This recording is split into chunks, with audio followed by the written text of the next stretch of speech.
Hello guys, আশা করি ভালো আছেন। আমিও ভালো আছি। আজকে মানে আবারও দেখুন এই যে গাড়ি নিয়ে আসলাম। মানে এখন আসলাম আমি রোডে, বরপটা রোডে একটা তিরপল কিনবো। মানে আমার গাড়িতে একটা তিরপল আছে, তিরপলটা ফাটা, লোড করলে পানি ঢুকে। এখন আমি একটা ওয়াটার প্রুফ তিরপল কিনবো। দেখুন আমি এখন কোথায় আছি, সিমলাগুড়ি, ওই যে আপনার ওভার ব্রিজ ওটা। দেখুন এই যে এই তিরপলটা আমার গাড়িতে এখন লাগানো আছে, মানে তিরপলটা ফাটা, মাল লোড করলে পানি ঢুকে, মালগুলো ভিজে যায়। আমি একটা তিরপল কিনবো আর একটা পাইপ কিনবো, মানে যে পাইপটা লাগাইতে হয়। চলুন দেখতে থাকুন। এখন আমি এই জায়গায় দাঁড়িয়ে আছি, মানে মালিক আসতেছে। মালিক আসলেই তিরপলটা কিনতে যাব, বরপেটা রোডে টাউনে যাব। আর কত টাকা নেয়, কিরকম তিরপল কিনি আর কি কি কিনি অবশ্যই আপনাদের দেখাবো, দেখতে থাকুন।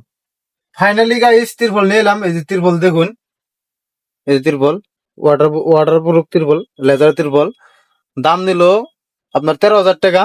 যদি আপনার বরবটা ড্রাইভারের কিনার লাগে, অবশ্যই বরবটা রোড টাউনে আসবেন, অবশ্যই তিরপল পাবেন, লেজারের তিরপল। Good bye.